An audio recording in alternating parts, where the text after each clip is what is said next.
BLU VIVO X. Something you should know. BLU's line of Android-powered smartphones have always been known to be aggressively priced.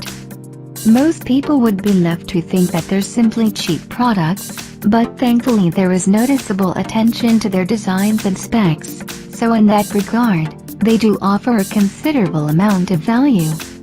With its latest flagship model for this year, the BLU VIVO X, it's taking all the trends we've been seeing all of last year and accompanying it with an irresistible price point.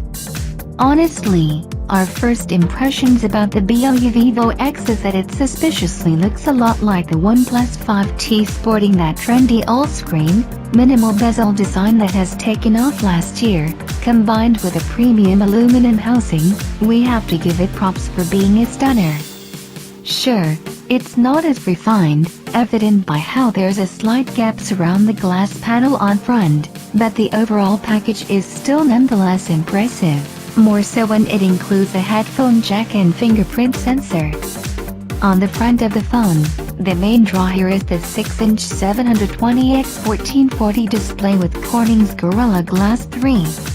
Naturally, it follows the trend of adopting an 18:9 screen aspect ratio, with minimal bezels along the left and right edges.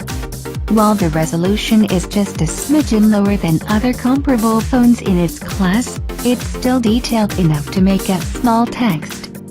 However, the colors and iridescence of the display seem subdued. Other features for the BLU VIVO X include an octa-core MediaTek 6757 chipset, 4GB of RAM, 64GB of internal storage, micro SD card slot, 4010 mAh battery, and Android 7.0 Nougat. Considering this is BLU we're talking about, we're really curious to know whether this flagship will be treated to future Android updates in a timely manner, seeing that its phones are notorious for not getting upgraded. Despite that, you'll be fascinated by the trove of cameras it's packing. In fact, the rear camera features a dual configuration, 13MP plus 5MP, that'll deliver those bokeh effects that have been synonymous with phones of late. We took a few samples in our short time, and so far, we're not totally impressed by the results. Additionally, it's worth noting that it also sports a dual camera system with its front cameras, a 20MP plus 8MP dual camera. This pairing, however, is meant to deliver wider capture, similar to the cameras found with LG smartphones.